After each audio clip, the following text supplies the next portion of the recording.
दोस्तों, पैसा किसे नहीं पसंद। पर पैसा बचाना, बजट करना बहुत मुश्किल है आज के ज़माने में। पर बजट क्रिएटिविटी आपके लिए लेके आए हैं 10 रूल्स, जो टिप्स जो आप लोग ये फॉलो करके बहुत आसानी से बहुत सारे पैसा जमा कर सकते हैं। इसी के 10 टिप्स। फर्स्ट है वन टाइम स्किप रूल। आप चाहे तो चाय पीना एक टाइम के लिए, या सिगरेट पीते हो तो वो छोड़ दो, या लंच अगर आप बाहर खाते हो तो लंच घर से लेके जाओ, या चाय दो या एक टाइम पीना छोड़ दो। इससे बहुत सारे पैसा तो पहले दिन जमा नहीं होगा, पर 6 महीना बाद बहुत सारे अमाउंट आप जमा कर सकते हो। दूसरा टिप्स है पिगी बैंक रूल। आप बाहर से कहीं पे जाओ या घर में कुछ खरीदो तो खुचरा बहुत सारे पैसा जमा हो जाता है, या हम इधर उधर रख देते हैं या खर्च कर लेते हैं। तो आप हर दिन का जो भी खुचरा हो वो एक पिगी बैंक में डाल दो। ये भी 1 साल बाद बहुत सारे अमाउंट जमा हो जाए। थर्ड है रीयूज एंड रिसाइकिल।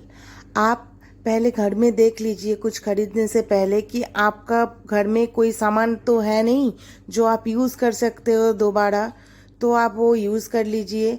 अगर नहीं है तो अपना पुराना सामान देख के आप कोई बेच दीजिए जो आपको नहीं चाहिए, या आपको साइज़ में अभी नहीं हो रहा है कुछ टॉप या सलवार वगैरह, फिर आप उस पैसा से नया ले लीजिए। इसमें आपका बहुत सारे पैसा बचत हो जाएगा।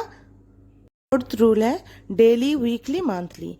पहले आप डेली का कुछ छोड़ दीजिए। जैसे चाय पीते हैं आप बाहर जाके या घर में, तो एक टाइम चाय पीना छोड़ दीजिए और उसका जो अमाउंट 10 रुपया या 5 रुपया जो अमाउंट है वो आप पिगी पैन में डाल दीजिए।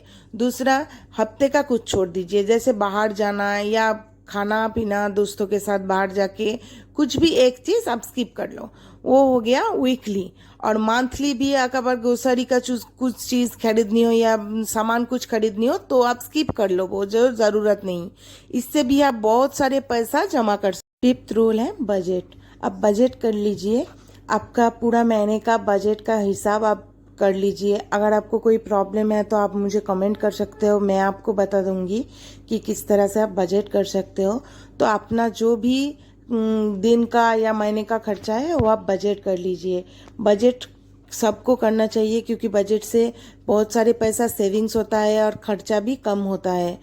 तो आप प्लीज़ बजट कर लीजिए। पहले आपका जो इनकम है उसके अकॉर्डिंग आप क्या खर्च कर सकते हो, कुछ सेविंग्स भी करना चाहिए। तो ये सब आप बजट कर लीजिए।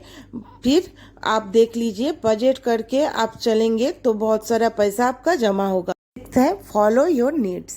आपको जो ज़रूरत है आप वो ही खरीदिए, उससे ज़्यादा कुछ भी नहीं। आप शॉपिंग में जाके ये पसंद आ गया या ये बाद में हमें ज़रूरत पड़ेगा, ये सोच के आप कुछ भी मत खरीदिए। जो सामान आपको ज़रूरत है आप वो ही खरीदिए, ठीक है, उसके अलावा कुछ नहीं है। तो इस तरह से आपका बहुत सारा अमाउंट जमा हो जाएगा। 7 जो है वो है adjust your money rule. Adjust इसलिए जो सामान आप पहले खरीद लिए हैं, ऐसे तो ग्रोसरी के कुछ चीज़ आप बहुत सारे खरीद लिए हैं, तो आपका बजट अगर कम पड़ जाए तो आप दूसरे कुछ चीज़ से वो एडजस्ट कर लीजिए। जैसे आपको अगर ग्रोसरी का सामान ज़्यादा हो गया तो आप वेजिटेबल या फ्रूट के कुछ पैसा उससे कम कर लीजिए। तो इसके क्या होगा, पूरा का आपका जो बजट है वो एडजस्ट हो जाएगा, इसमें आपको कोई दिक्कत नहीं आएगा। 8 रूल है डिस्काउंट शॉपिंग। जहाँ पे डिस्काउंट दे रहा है, ऐसा तो नहीं कि सभी मॉल पे या कुछ भी डिस्काउंट दे रहे हैं, ऐसा नहीं। पहले आप चेक कर लीजिए, कुछ सामान खरीदने से पहले, ड्रेस वगैरह कुछ भी खरीदना हो, पहले आप अपने जो आसपास के दुकान है उसमें पूछ लो। फिर जो ऑनलाइन ऐप है मीशो, फ्लिपकार्ट या अमेज़न, सारे के सारे में चेक कर लो। जहाँ पे कम में मिलता है आप वही से खरीद लो, इसमें आपका बहुत सारे पैसा बच जाएगा। एंड रूल है फास्टिंग रूल। आप अपना कोई भी एक दिन जो आपको ठीक लगे उस दिन का लंच या डिनर, रात को फास्टिंग रखना बहुत अच्छा है, तो आपको जो भी सही लगे आप उसके अकॉर्डिंग एक दिन या एक कोई लंच व डिनर कोई भी एक स्किप कर लो, इस फास्टिंग रखने से आपका हेल्थ भी अच्छा हो जाएगा और बजट। अभी 10th रूल है, जो भी सामान आपको खरीदनी हो, ड्रेस वगैरह हो या ग्रोसरी की चीज़, आप एक साथ खरीद लीजिए। एक साथ पूरा महीने का खरीद लेंगे तो आपको बहुत सारे डिस्काउंट मिल जाएगा और आपका बजट करना भी आसान हो जाएगा और बहुत सारे पैसा भी बच जाएगा आपका।